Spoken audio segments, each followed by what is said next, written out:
Good afternoon, everyone, and welcome to the second lecture within our FITMA lecture series.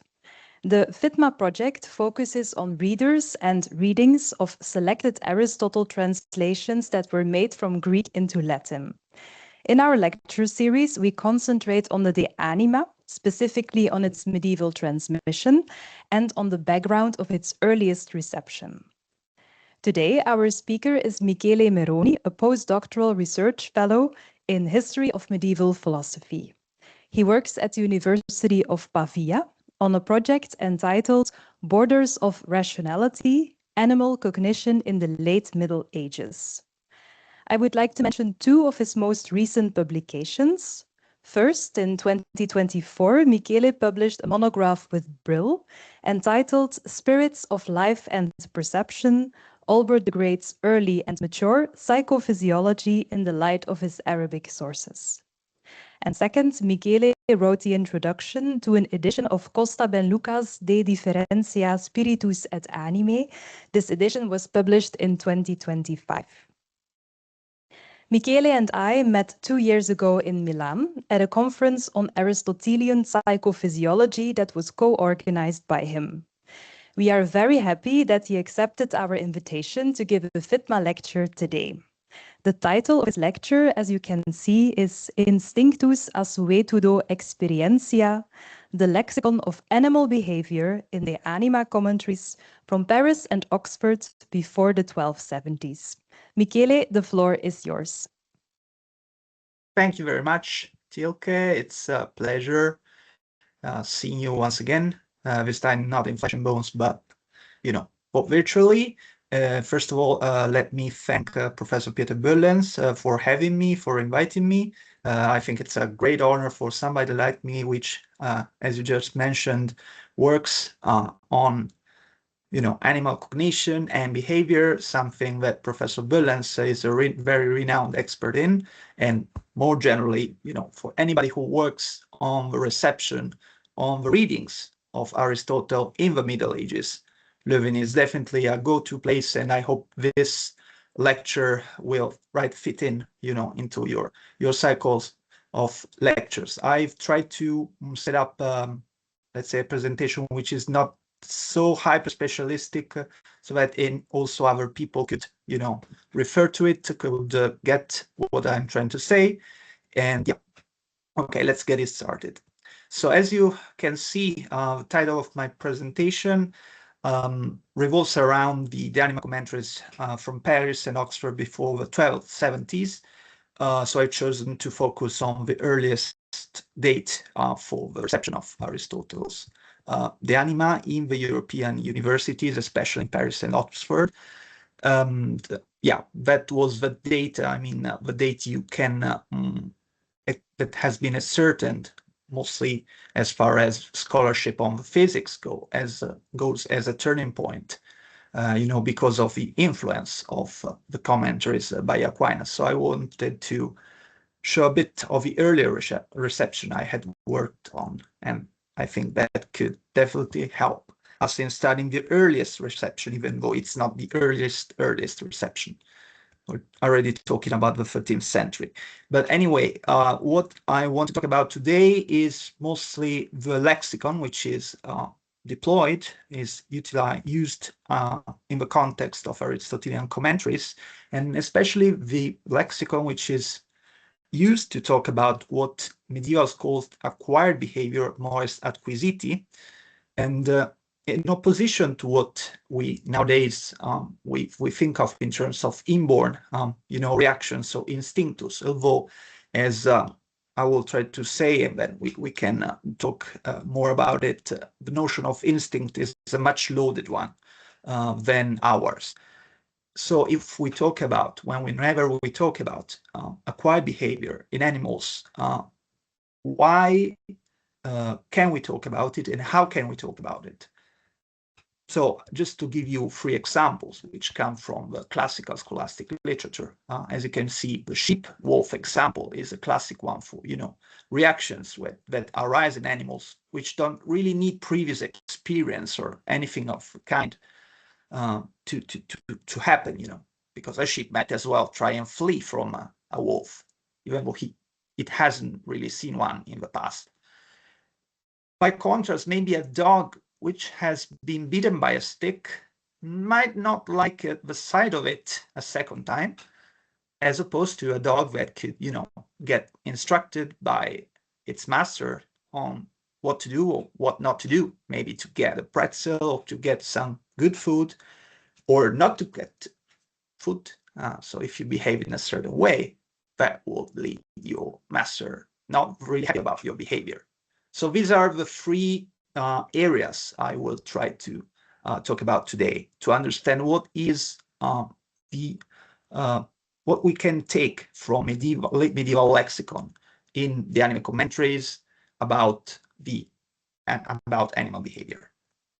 So the plan for the presentation, it looks like a long one. Spoiler alert, it's not so terrible.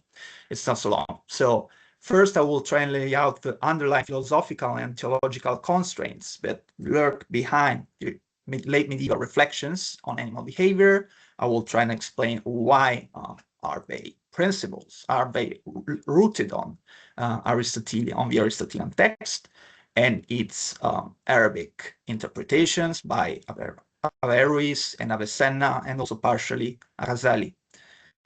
And I will then move on to the core of my presentation. As you will see, I will try and focus on the early commentaries we have in Paris and in Oxford from Richard Rufus of Cornwall, Adam of Buckfield. And then when it comes to traditions, it's also a very good idea to look into anonymous authors or pseudo authors to understand how the line of tradition moves.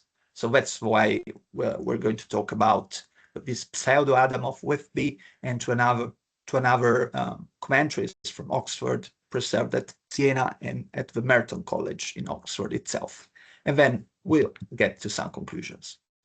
So just let me get started on the underlying philosophical and theological concerns, which, as you will see, they have a real say. They do impact on the formulation of the lexicon you would find in the anima commentaries throughout the late Middle Ages in the 13th century. Because indeed, these commentaries moved from Aristotle's De Anima. And in Aristotle's De Anima, the specific difference between humans and animals is based on the animal lack of rationality. So this is by definition. It's rooted in the very essence of these beings to be rational when it comes to humans, be not rational, irrational when it comes to animals. But this is something which becomes more and more loaded if we consider that in the 13th century, the immortality of a human soul is actually based on the fact that humans are rational, and the separability of a rational soul is the foundation for its survival after the death. This is something that, as we will see, comes from the Neoplatonic and Arabic philosophical tradition, but as you can already infer, that will condition heavily the lexicon, which is used to talk about animals. So rationality really not on the table. Even worse, if we consider another classical biblical idea in this case, not just intermingling between philosophy and theology, as the immortality of the soul is about. If a man is the imago Dei, so it's the only rational creature which mirrors the rationality of its creator, as you can see in the Sistina painting, then yet again, we can see how rationality is really an anthropocentric concept. And in Aristotle, we'll see already in Aristotle how this already limits the lexicon which is used when we talk about animal acquired behavior, not experience, as we'll see. It's more complicated to talk about this. Okay, so off we go to Aristotle. So obviously, any late medieval reflection in commentaries is driven from the passages in the Loci found in the Aristotelian text of so-called littera, which mention and discuss the idea that animals pursue the appearances, phantasmata, that can be either good or bad, for them, for their survival, for their needs. But yet again, this being good or bad is not per se sensible. It's not being black or white or high-pitched or low-pitched. So it's not perceived by senses. It's not even a common sensible, like rest, emotion, that would be more linked to common sense as a shared capacity between the senses. So what are the objects that drive animals towards or repel them from an object? As we know, Aristotelian theory of doctrine of fantasia is quite a complicated one. We know also that there's Aristotle's discussion on incidental perception, which discusses a topic which is not exactly identical, but could be brought together with that we just mentioned, we just touched upon, i.e. the role of phantasmata, but it's not quite exactly the same, which is the incidental perception. I mean, I can see and I can see Tilke, not right now, through the screen, but and I can know that she's a friend of mine. But the idea of being a friend of mine, doesn't fall within the remit of per se sensibles. So it doesn't have anything to do with her having blonde hair or something of the like. So these are two related topics, but yet again, they're not completely identical. They pose, anyway, the question of what are the qualities that seem to fall outside the scope of sensible forms and common sensibles. So how should we identify them? Are they like a separate object from which is not perceived by our sensible capacities, by the senses, by the five senses, or common sense? So this is what I was trying to say. We have some gray areas in the Aristotelian account, and obviously there's no need for me to dig deeper into this, because there are many scholars who've done that brilliantly, like Lambarrière or Sorabji. A lot of them has dipped into the role of fantasia. So it's vital here to point out how fantasia and its relation to the principle of animal behavior is crucial in this direction, in this reflection. Whatever path you can choose to take, you need to take Aristotle on the table and see whether these qualities, which seem to fall outside the remit of sense objects, are either related to fantasy alone, or do they need, in order to be perceived, another, a separate faculty, as in a very Aristotelian fashion. So you would have a different object for a different faculty, which is perceived, in this case, through a different activity of the soul. So we need to bear in mind that we're brought to think often that fantasia is a representative faculty, which has a lot to do with the production of appearances. We often call them images because that's the first thing that comes to our mind, but phantasmata really gets in the way of appearance in terms of like very lexical, etymological way to understand that.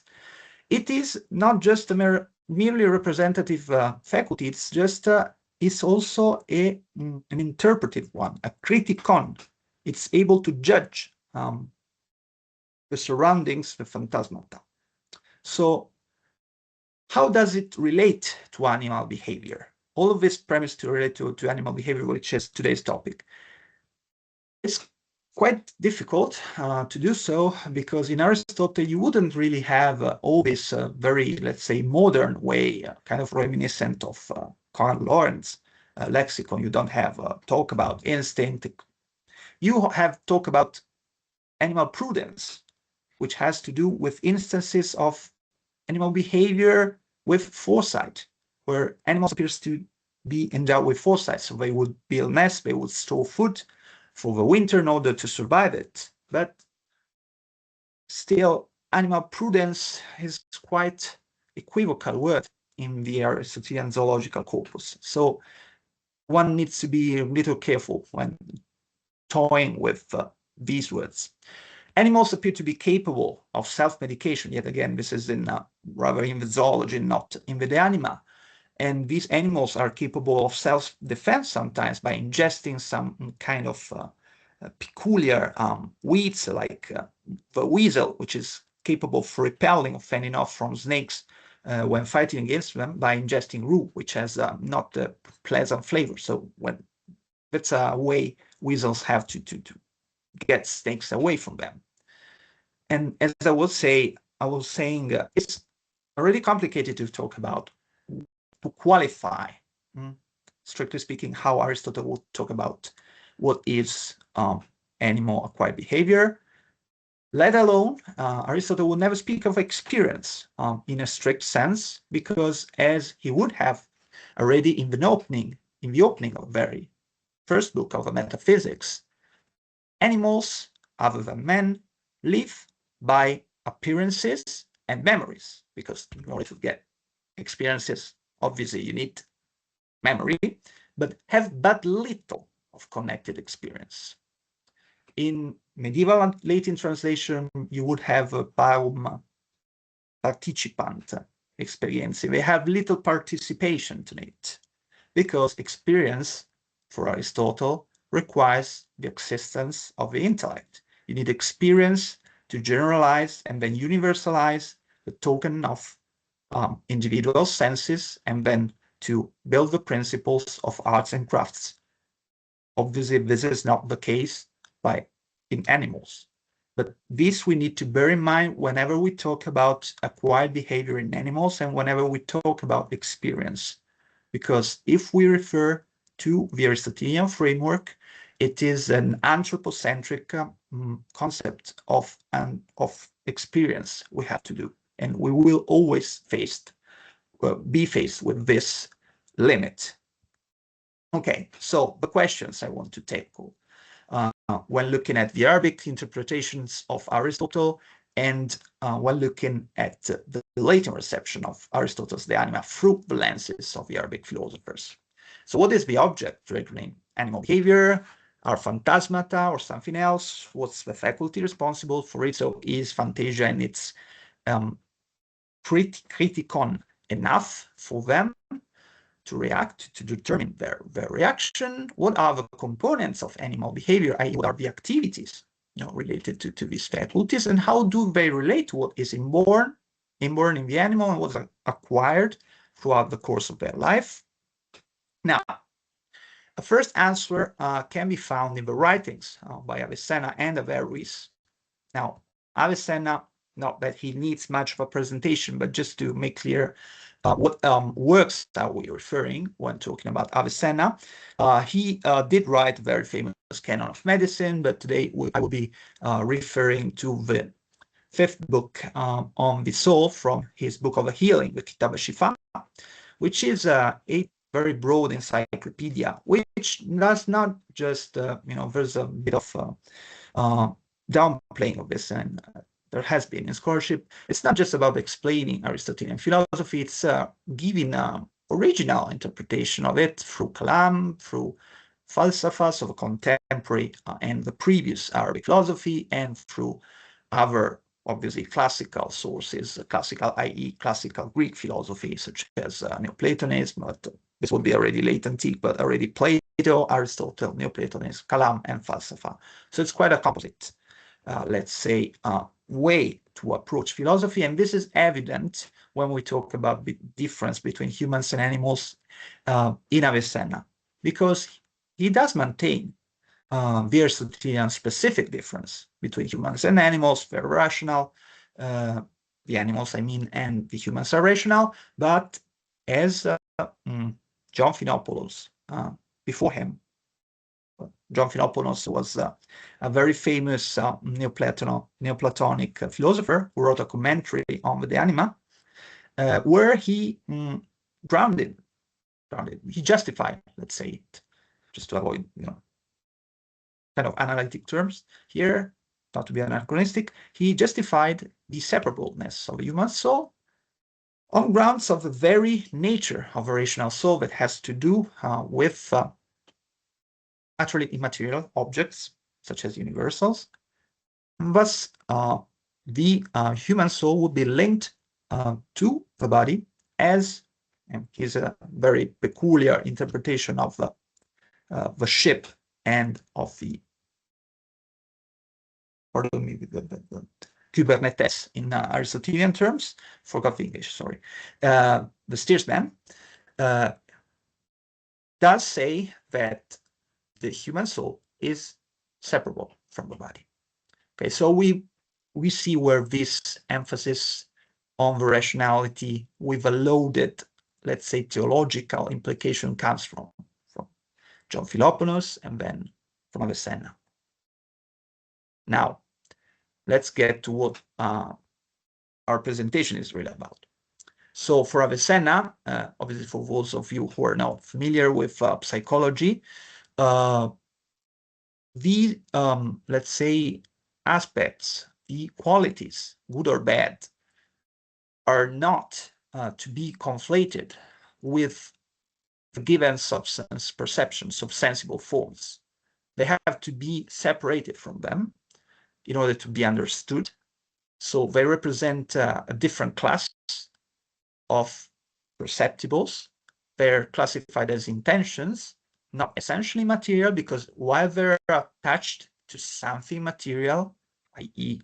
an object which has certain specific sensible features, it doesn't boil down to sensible features of the object itself. So if a wolf is hostile, its hostility is attached to its being a gray furry thing, but it does not. It's neither embedded within it, it's rather attached to it.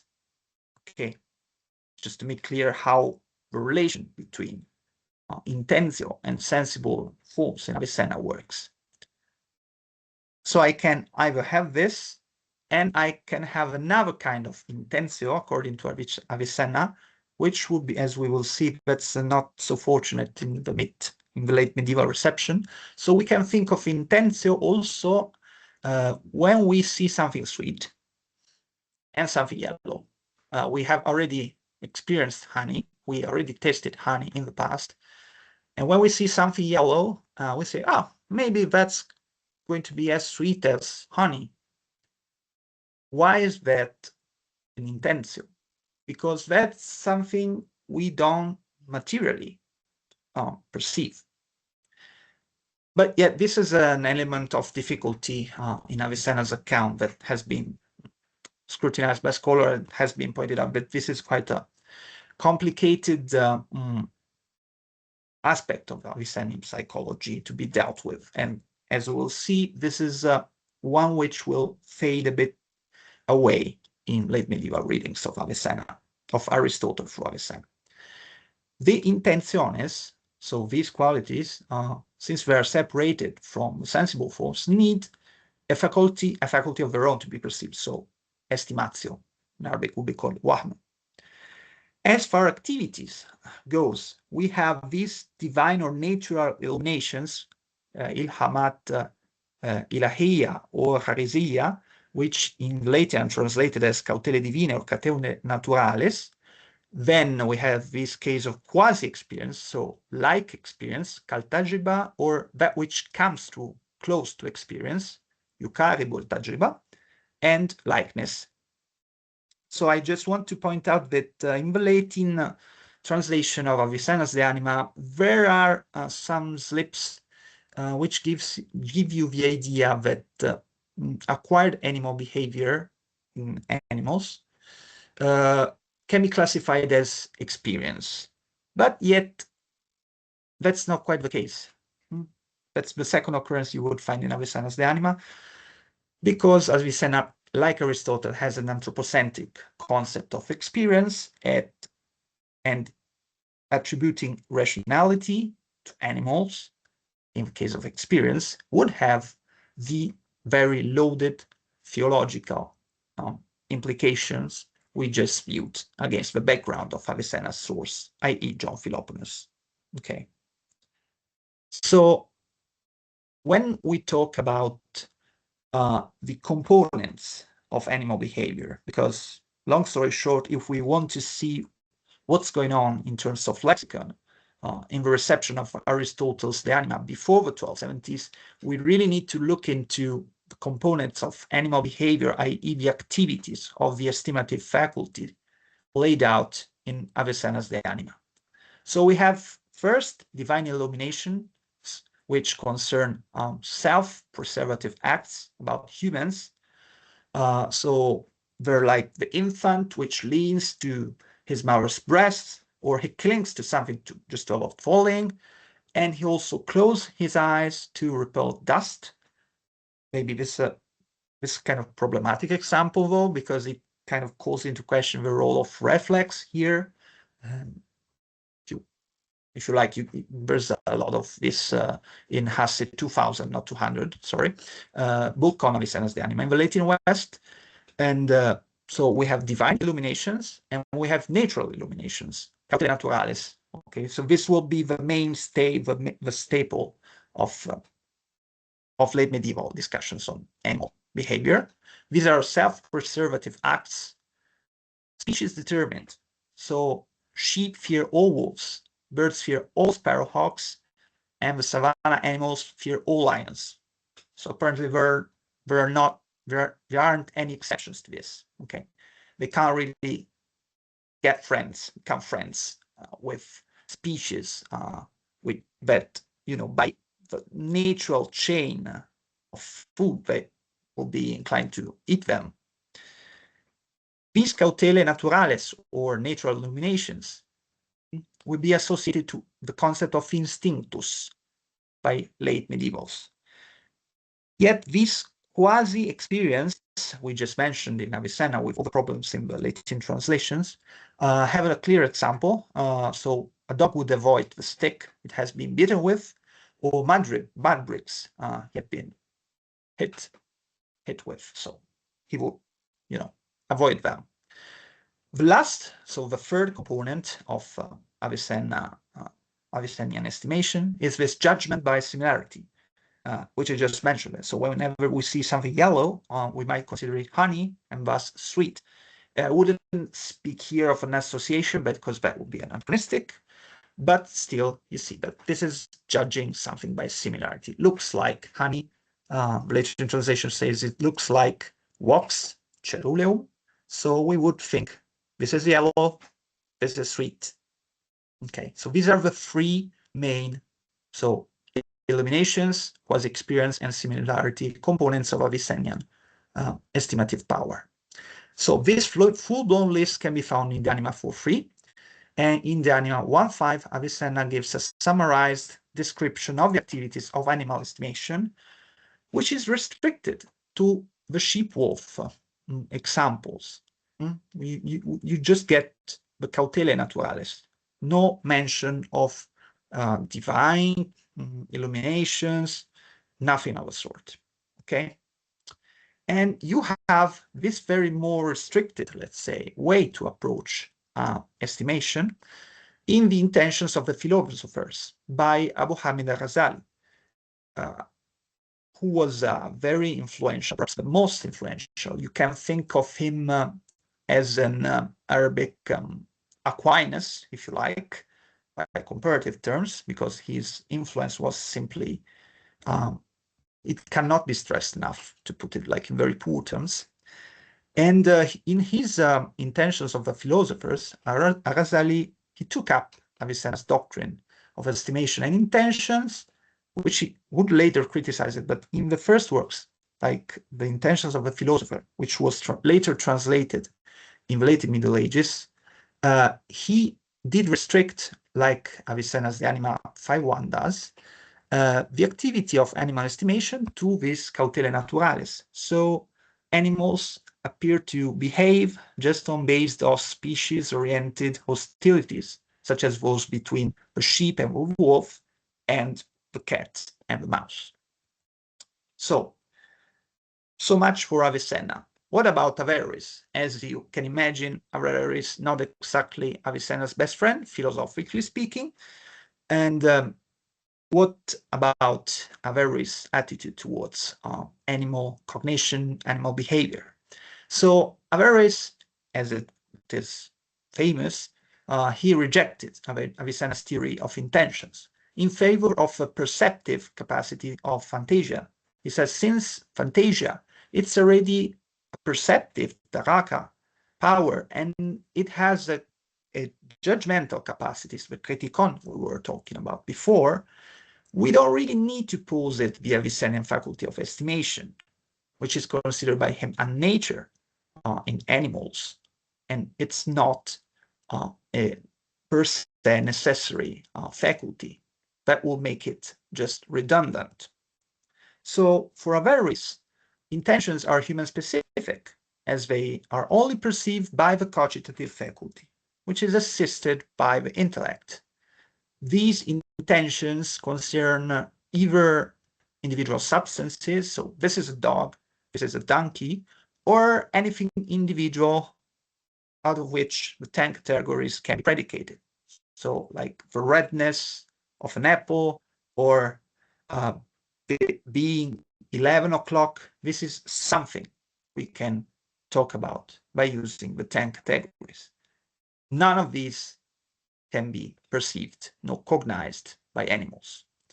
Averroes, he never even qualifies the principles of animal behavior. He downplays a lot the animal cognitive and behavioral capacities, and as recent studies suggest by Rotterdam and Ansberger, there might be something to do with the influence of the Vorlage, so the text Averroes was commenting on, especially in the Parva Naturalia, which was an Arabic adaptation of the Parva Naturalia, which was very, very skeptical, on animal cognitive capacities. Okay, so how much time do I have, just to be aware of? You have about 10 to 15 minutes left. Perfect. Okay. Because, okay, when it comes to the latent reception of first, let's say, 30 years before the 1270s, there's not really a lot of material to work on, and one needs to really go and look into manuscripts, not really a lot edited, but still we can try and draw some interesting remarks. So if we look at the early 1240s at Paris, the first commentaries we have, I'm not going to talk about the Corpus Petrinum, we can discuss it later if you want, but it's a more complex issue because it's difficult to locate it, especially chronologically. So the anonymous or the works that have been attributed to Peter of Spain, but in the anonymous Gautier or Bazin, both commentaries from 1240s from the arts faculty in Paris, they mention the Avicennian faculty of estimation. They are aware that Aristotle does not mention it in his text. They don't use the concept of intentio to explain that animals flee, like a sheep flees from a wolf. So they say they do it because of faculty of estimation, but still they don't call into question the notion of intentio. And they portray, let's say, they display a very rigid way to understand animal behavior. Perhaps this has been suggested in recent studies by Stefano Perfetti, and this is actually true if you look at theological texts around this period. There are a lot of quotes from this popular adage by John of Damascus, according to whom animals magis aguntur a natura quamagant. So they're more brought to act by nature. It's not really themselves quamagant. So it's not a very active way. They don't really enjoy a lot of active, let's say, attitude towards the outside world. They have nature which brings them to act in a certain way, instinctually. Another suggestion I want to throw here, the Avicennian sheep-wolf example falls under the category of cautelae naturales, which is quite in line with the adage of John of Damascus adage. There's no mention, absolutely no mention of quasi-experience examples, such as the dog stick or the dog mud brick example, as criteria, qualifying criteria of animal behavior, not even no talk about similitudes or likeness, question we were talking about, and there's an utter loss of discussion on divine illuminations related to children. This is as far as the commentary goes, and we have exceptions outside, but as far as the early 1240s commentary of the Anima go, we don't have this. And to complete a bit the picture, Roger Bacon, in his Metaphysics, even though he's fairly open-minded to considering animals as beings with relatively high cognitive capacities. He even talks about cogitative power in animals without any rational implication of the sort. He does make interesting examples on animal behavior, but still he, lexically speaking, he says, look, they don't really have experience, because that would involve rationality. At best, what can we find? In the early 1240s, if we look at some theological texts, such as the De Universo and the De Anima by William Auvergne, who was Bishop of Paris at the time, we would find the qualification of assuetudo as a way to define animal acquired behavior. And examples of this are dogs which act following human instructions. Okay, so this is as far as the Parisian environment goes. Now, Oxford before the 1250s, I'll be quite quick on that, because we have the first authors commenting on Aristotle's De Anima in Oxford, i.e. Richard Rufus of Cornwall and Adam of Buckfield. Like Averroes, and I'd say like Aristotle, they don't really need the Avicenian faculty of estimation to explain how animals react to the outside world. So in the De Anima by Adam of Buckfield, you can see that it's the phantasmata recepta in ac virtute, i.e. the fantasy, which make the animal move, which make the animal flee what is nocivum, and they pursue what is delectable. So we have, in short, treatment of the issue which pretty much follows Aristotle's De Anima. And in case of Adam and Rufus, especially Adam, there's a strong influence by Averroes in the exegesis of the Aristotelian text. We don't get any mention of the components of animal behavior. No talk about instinct, cautele, whatever kind we're talking about, experience, likeness, nothing of the sort. So this does help us to understand the difference between Oxford before the 1250s and after the 1250s.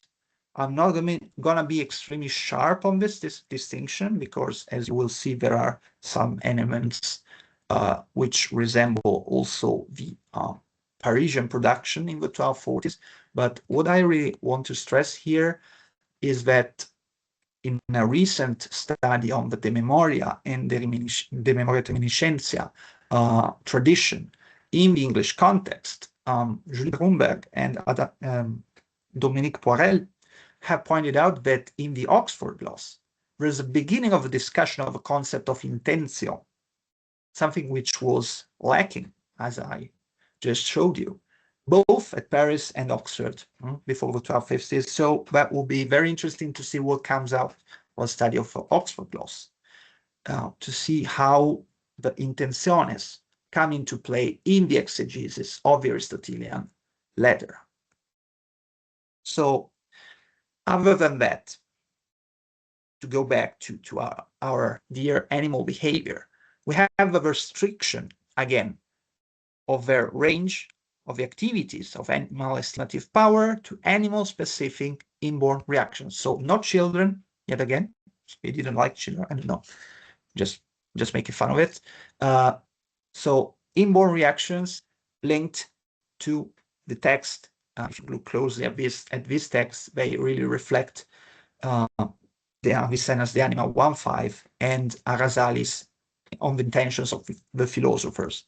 And these two texts were closely linked in their manuscript circulation in the English context. This is also a material confirmation of their use, conjunct use, to make sense, explain what Aristotle was saying about these cognitive powers, the powers of the sensitive soul.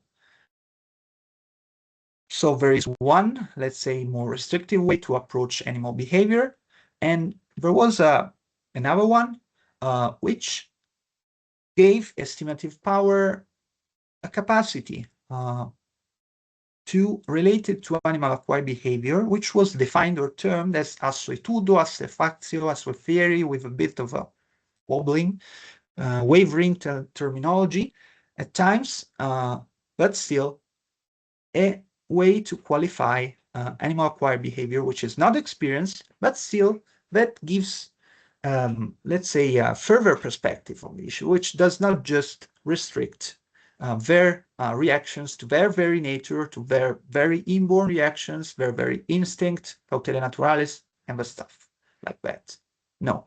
So the first orientation, we can see it in the anonymous commentary to the Anima from the Biblioteca Comunale in Siena, that has been edited by Paola Bernardini, and in the Merton College 275, which I have transcribed the introduction, the prologue on the division of soul faculties resembles closely Avicenna's the Anima 1.5 and Rasali's intentions of the philosopher.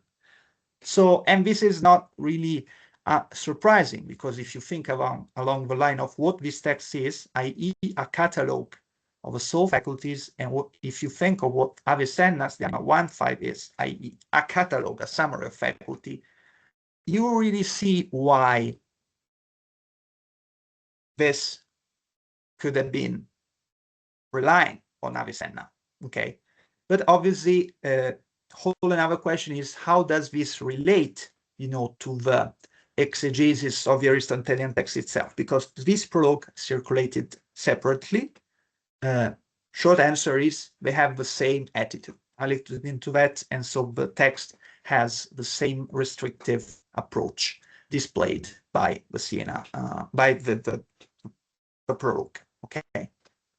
So the second position, which is the one I want to end up with, and then we'll get to the conclusions, can be observed in the anonymous commentary on the De Anima, ascribed to the pseudo Adam of Whitby, and it can be observed in the comments on the De Sensu and on the Physics, not to the De Anima by Geoffrey of Aspall, who commented in between the 1250s and the 1260s at Oxford.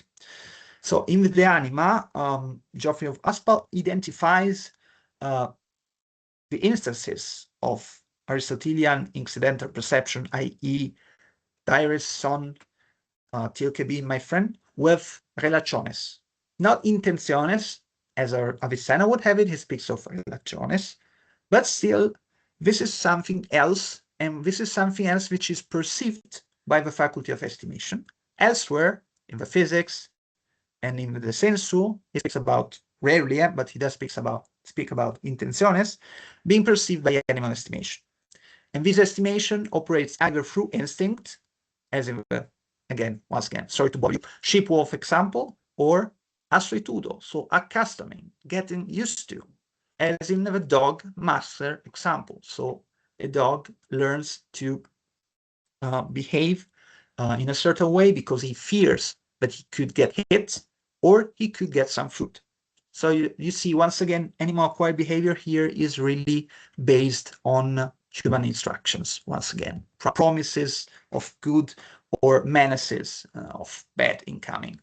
Okay, and here to get to our last author, which is the one I want to end with, which I found particularly interesting, because he does say that, especially for our seminary on the De Anima, he does say that animals could be instructed through accustoming, assuefactionem, and as in Geoffrey, they could, act because they fear, timent venturus ictus, so they could get hit in the future, or they hope, you know, how a dog looks at you when he wants food, with those very, you know, with those eyes. There's no need to mention how they look, but vivuant sperant accipienda cibaria, okay? But once again, these are kinds of behavior which come through human instructions. They don't really rely on experience or anyway acquire behavior, less so the terminology, as the Avicennian dog stick example would show. Okay, so to the conclusions. What's the object triggering animal behavior? Are there the phantasmata or something else? What's the faculty responsible for it? And what are the components, so the activities of animal behavior? So from the 1250s in Oxford, we start to see from the glossa on and from Geoffrey of Aspall on the role of intentio as connotational attribute, i.e. a quality that is not sensed by the senses, but is sensed by an inner sense, as medievals will have it, such as estimation. So there's a further, let's say, faculty, because there's a further object which is perceived by a further activities. Other authors, like Richard Rufus of Cornwall and Adam of Buckfield, they would refuse such a solution because they would rather stick to Aristotle and Averroes. In authors who talk about the perception of estimation, the intentio is perceived by both humans and animals, okay, as in Avicenna.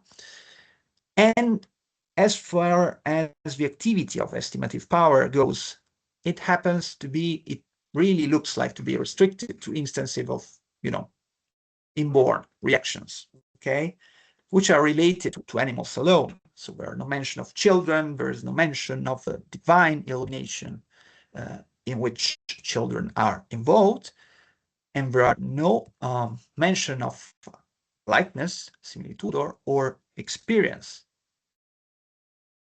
like examples, okay, quasi-experience. There's only talk of cautelae naturalis.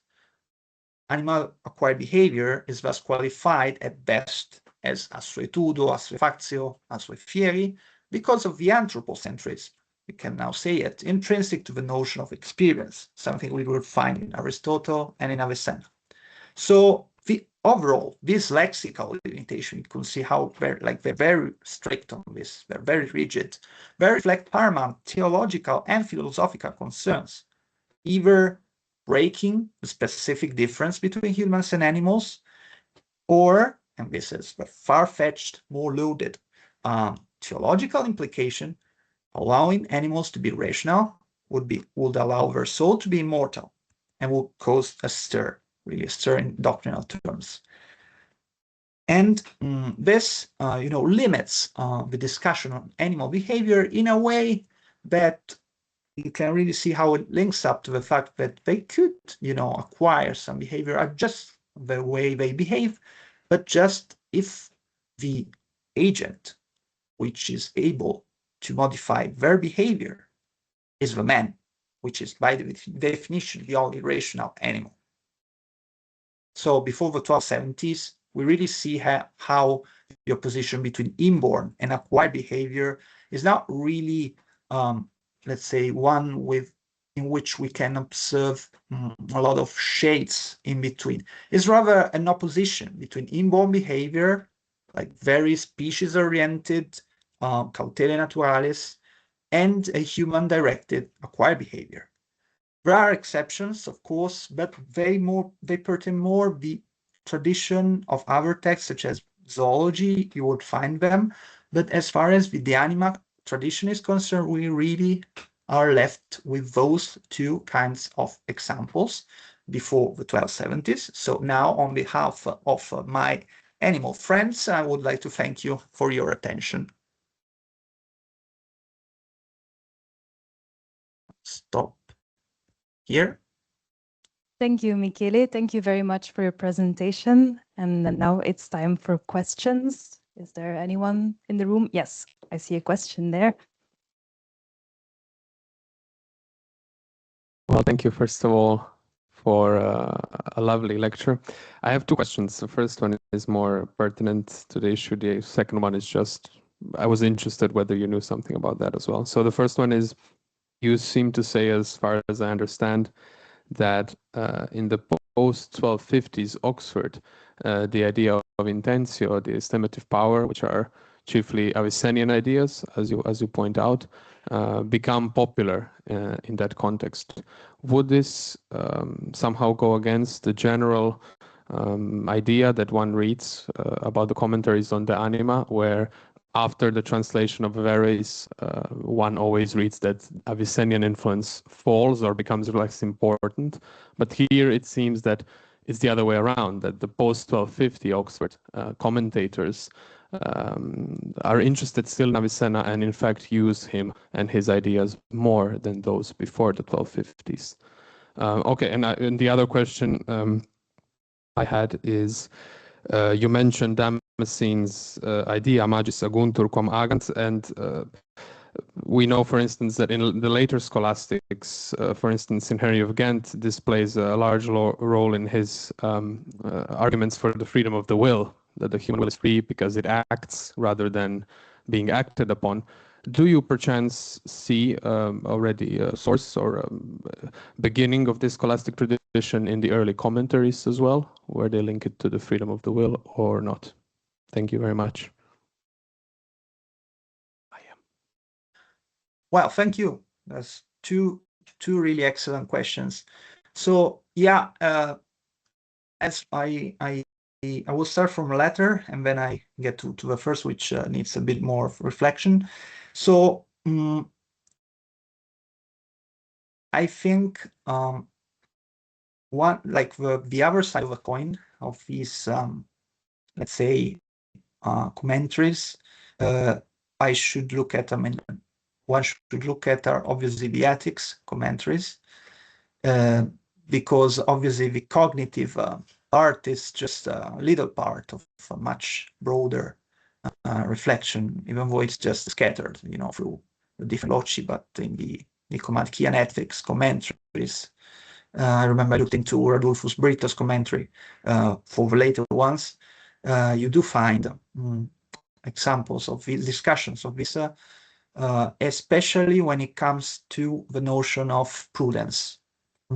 I left it out of the presentation because in earlier commentaries it doesn't really come in, but in later ones, in Rodulfus, in Giles of Rome commentary on the metaphysics, and other commentaries on the metaphysics post the 1270s, I've seen there is some reflections on the role of prudence. They don't have any mention of, let's say, John of Damascus adage, but I do think that like the reflections on the, let's say, animal lack of rationality as lack of free will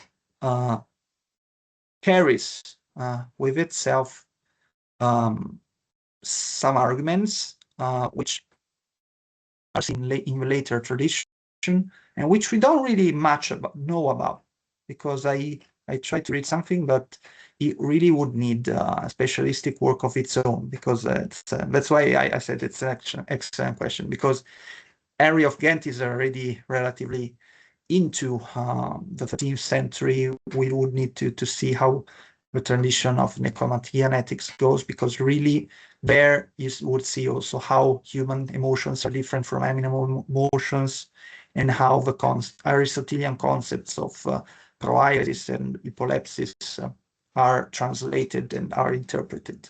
So this is as far as the second question. The first one, yeah, I do agree with you when you were speaking. I think we both have in mind the same, I don't know whether it's the same article, however, it's the same idea by the Hasse, that after Albert the Great's the anima, there's a general shift backwards back to the understanding of Aristotle's the anima, so scholastics could have either gone past Avicenna developing a post-Avicenian psychology, as in the Arabic tradition, or gone back to understanding Aristotle. So this is what they did. It's a slippery one. I haven't enough data because the problem with those steps is datation. So we don't really have much on the Oxford gloss to say when does it happen, but at least it would be interesting to see whether somebody can do this, because I can't. I have other things, unfortunately, on my plate right now. But if there's somebody who can point out how this Oxford gloss brought the Avicenian notion of intentio into the exegesis of Aristotle's De Anima.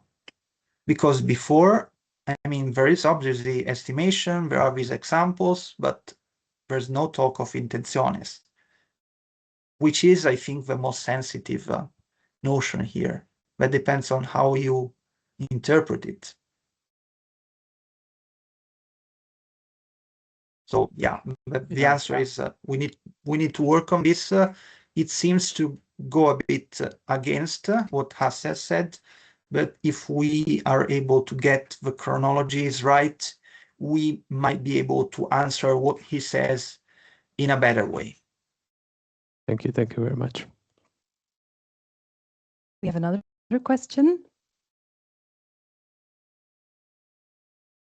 Thanks again for your very clear presentation. Yeah, I have two questions myself. The first is related to the question about the return or to Avicenna. And you said at the beginning, an interesting premise of the discussion is how far can you go in seeing kind of a similitude to rational behavior in animals? And is Avicenna less radical about the separation of the human animal and the non-human animal than Averroes? And you could think that the idea of the estimativa, and particularly if you bring in the discussion of the brains and the division of different parts of the brains, and so the biological or the medical Avicenna plays a role, so that if you follow Avicenna, you are less radical than if you take the standard Averroes reading. Thank you. I think conventionally, yes. I mean, Averroes, as I was saying, he tends to really downplay cognitive abilities by animals, because you don't really even find many examples of this. They're not really discussed. I mean, once he says that's in the Epitome of the De Memoria, he says that animals could pass by things and not, let's say, perceive them as a threat. So they don't, at times, they're not really paying attention to what's going on around them. So they don't have much strength in their cognitive capacities. Let's put it this very unphilosophical way. Whereas in Avicenna, it is true that you have I mean, more complex, more sophisticated discussion of the animal cognitive capacities. This is for sure. Averroes is more radical in denying, in downplaying what their capacities are. It doesn't take away the fact that even Avicenna is quite clear in setting a boundary. Already when you rightfully continue to question estimative power, but already in the general structure of internal senses by Avicenna, you have what he calls the formative, the mutakhayela, so the imaginativa, so the forming imagination, not the musawwira, the imagination, not the retentive, but the productive. Okay, so the productive imagination, if it's commanded by the human intellect, it's called cogitativa and does other activities. than the mutkhayila or the imaginative alone. So already, I mean, obviously, Avicenna has a more sophisticated way to take on the difference between humans and animals. I don't know whether this has come across as much as clear as I wanted, but even Avicenna was quite anthropocentric in the way he viewed experience. So it can be perceived as if he was less radical. I don't know if I would use the less radical. Yeah. I would say he was surely more sophisticated because the boundary is still that. It's still that they have no general knowledge of things. They're not able to have recollection. They're not able to command their productive imagination through their intellect. They don't have free will. They don't have free choice. So here is really a matter of different shades. But yeah, of course, you're right. I was just trying to point. My second question is also related to the previous question. Well, about forms of reasonings in animals or forms of prudence in animals, you refer to the ethics. But if you take the third book of the anima, and particularly the chapters 9, 10, 11, you have also the discussion of the practical syllogism. And I know, for example, that Philoponus gives an example of a dog having a kind of syllogistic reasoning. So there are that text. I don't know if you check those commentators, if they say something about forms of reasoning in animals. Yeah, thank you. One of the texts I actually checked, but unfortunately I didn't find anything. I looked into the tradition of the De Motu Animalium. I'm sure you know, there's an entire chapter on animal syllogism, practical syllogism. Yeah, exactly, yeah. Really hardly anything that can be gotten out of there, much to my frustration, because I was kind of hoping to find something that could be linked to the last chapter on appetite, the commentaries on the anima. There doesn't seem to be much. There seemed to be more discussion on the faculty, which is the principle for these reactions, which I was like, okay, thank you, but I already have the anima, the memoria, and maybe the zoology. But here, can you tell me, please, something more about how animals could have practical syllogism? I haven't found anything meaningful. Another place, I don't know, one should look at. I have like my limitations are on, let's say, the anima de memoria. I've strayed into the metaphysics because they help you get a grip on the notion of experience, and on zoology, which I think it's problematic enough. But then again, also the passage in the posterior analytics on the role of experience, which is commented already by Grosseteste. There is something on experience differences between humans and animals. So overall, yes, I was hoping to find something. It's difficult. I have found something, to be fair, more in the Corpus Petrinus I was saying before. There are some mentions. This is something I'm working on. I need to sort this out. Of the discussion on cautela naturalis, so precisely the Avicennian concepts, where this author is an anonymous manuscript, which is in Florence at the Biblioteca Nazionale. He raises the question as to whether these modalities of reasoning in animals are like straightforward, or they are a mean to achieve something. So if you think of something, you understand it, but you understand it as a mean to, get some food, get some water. This is, I think, points towards the direction you were saying, if I got it right. Did I get it right? Okay, thank you. Okay, so unfortunately, I haven't seen something of the like, and like in the anima commentaries before the 1270s is very complicated. I mean, the other problem is that mostly of the literature is based on a book by Theodocula, called Homo Animal Nobilissimum, which is a very resourceful book.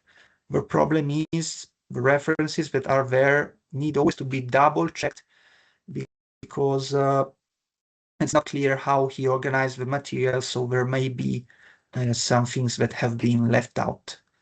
And obviously, like the questions on the appetite are one of the main problems, because sometimes they're not there, sometimes they're there.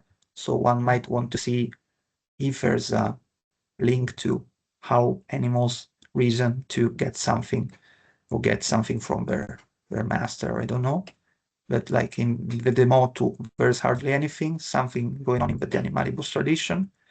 In the De Anima, it's very complicated. I haven't found anything so far. Maybe I'll be wrong, I don't know. But yeah, we still need time to do that, because like most of the evidence are manuscripts. It takes time. Okay, thank you, Michele. We have another question. Thank you very much for your talk. So I do have a bit of a question about the role of Al-Ghazali in sort of the reception of what is kind of like nexus of problems that you deal with. So specifically, you mentioned that there's some kind of positive reception of Al-Ghazali, if I got you right, in the Oxford Commentaries, and specifically in that they want to restrict animal behavior to the estimative faculty.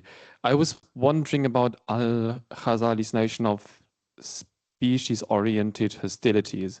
So I was wondering how he interprets species orientedness. I mean, on the one hand, one could say there's just maybe something deeply instinctual about, I don't know, natural kinds being, I don't know, opposed to one another, and then this goes for all the individuals that fall under the natural kinds and so on, and that's basically ingrained in sort of the DNA of the animals, and therefore they just respond in certain ways, and this would confirm sort of what apparently the Oxford commentators make of this. But there's also sort of a complication that one could give a much more intellectualized story about the species orientedness, to the effect that there is an sort of an individual wolf which is subsumed under the natural kind of wolf. I am a sheep, individual subsumed under the natural kind of sheep.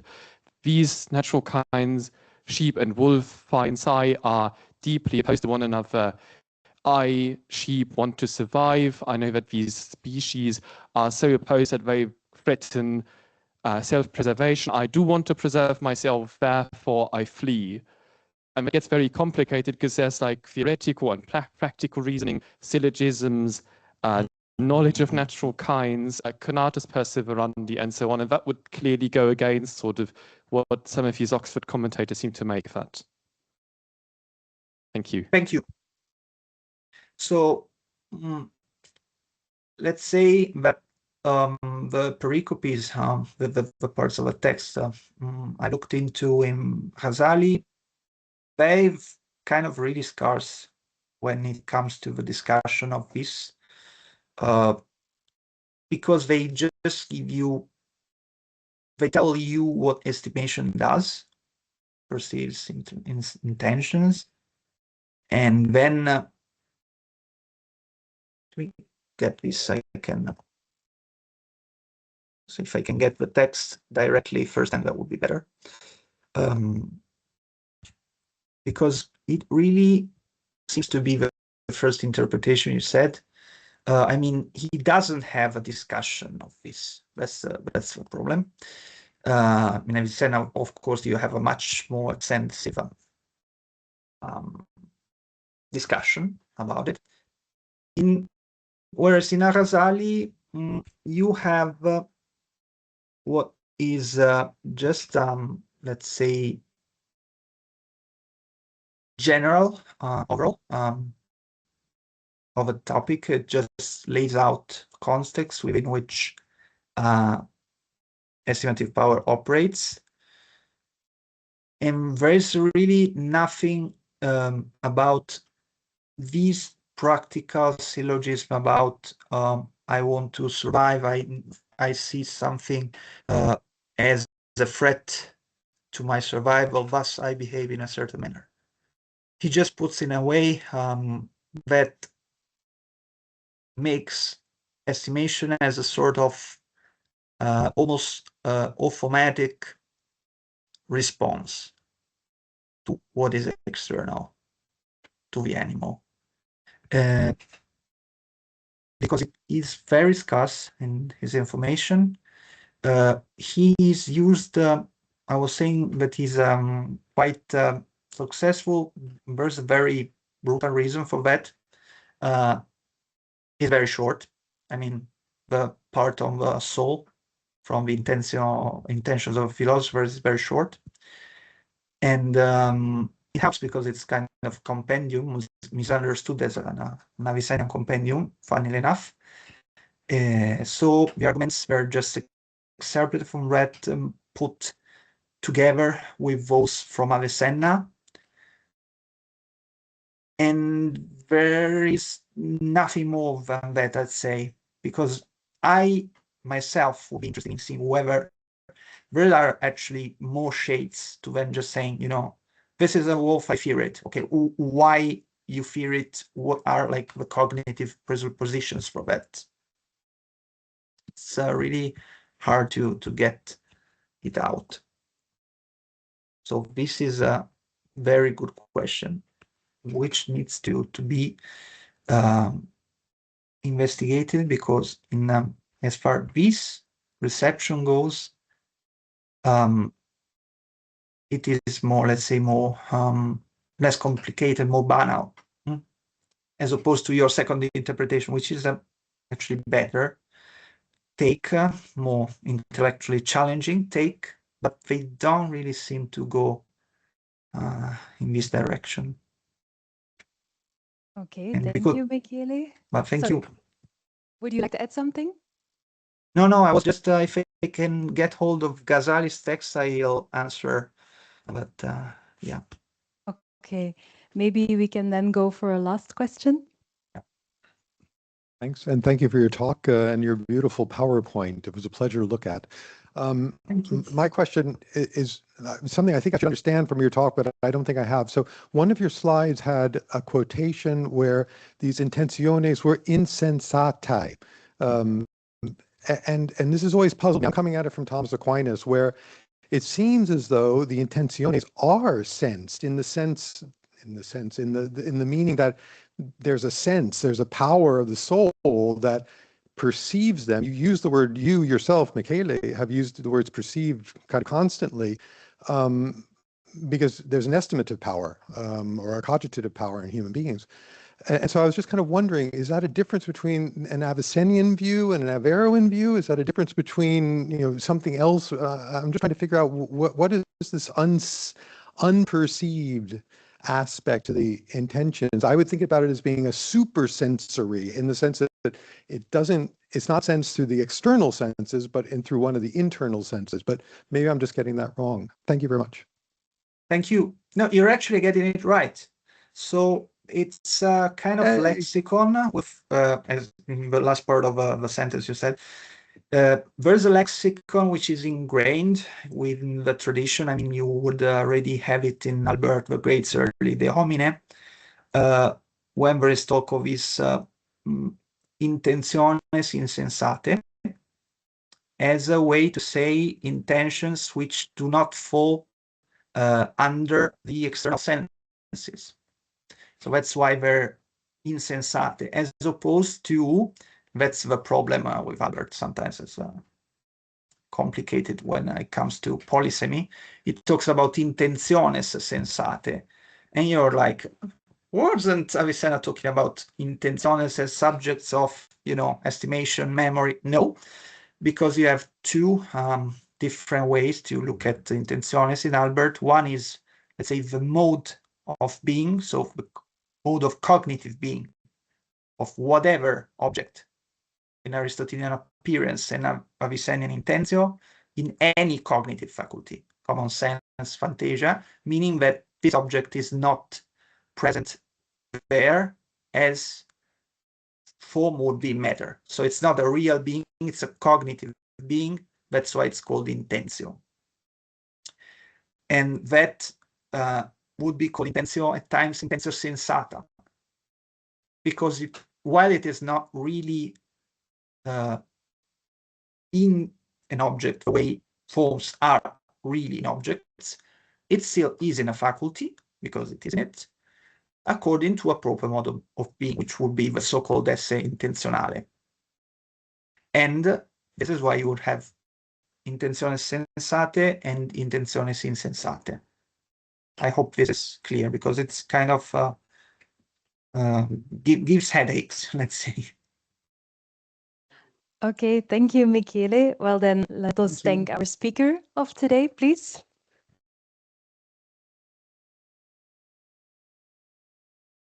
Before you leave, I would like to say that our next FITMA lecture will take place on Thursday, the 2nd of April. That day, we will have no less than 4 speakers coming from Louvain-la-Neuve. Sébastien Moreau, Marion Dobsons, Guillaume Delmeul, and Dorian Moenert will give a presentation on the medieval alchemical textual tradition. So we hope to see you on the 2nd of April in the Raadzaal at 2 p.m. Thank you very much.